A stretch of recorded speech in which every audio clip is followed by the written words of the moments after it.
सर्वात आधी आपण पॅनमध्ये 200 ग्रॅम सुकं किसलेलं खोबरं घालून घेऊया।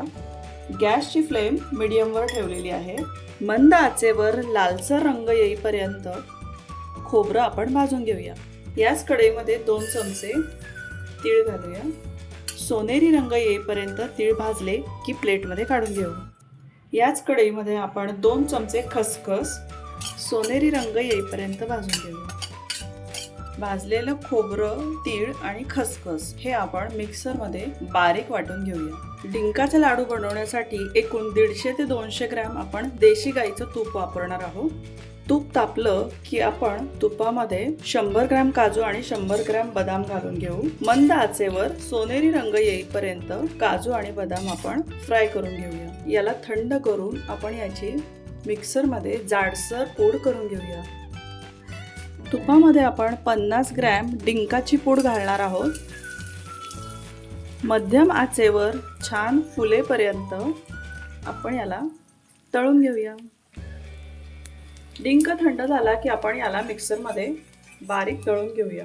याच कढईमध्ये आणखी 3 ते 4 चमचे तूप घालूया।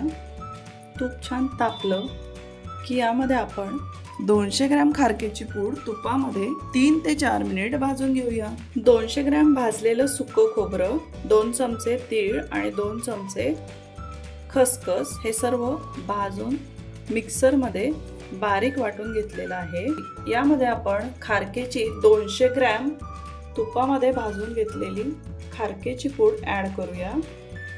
100 ग्रॅम काजू, 100 ग्रॅम बदाम तुपामध्ये जे फ्राय केलेले त्याची जाडसर पूड करून घेतलेली आहे, ही यामध्ये मिक्स करूया। डिंक मिक्सरमध्ये बारीक वाटून घेतला आहे।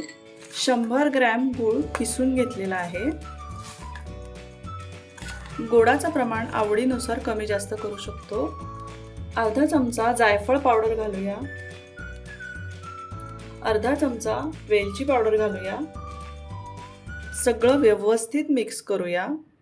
लाडू वळताना जर गरज लागली तर आपण यामध्ये एखाद दुसरा चमचा आणखी तुपाचा वापर करूया।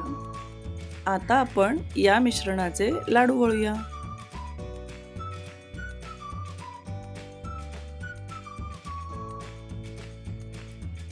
असे आपण आणखी बनवून घेऊया। गोल गरगरीत पौष्टिक असा डिंकाचा लाडू तयार आहे।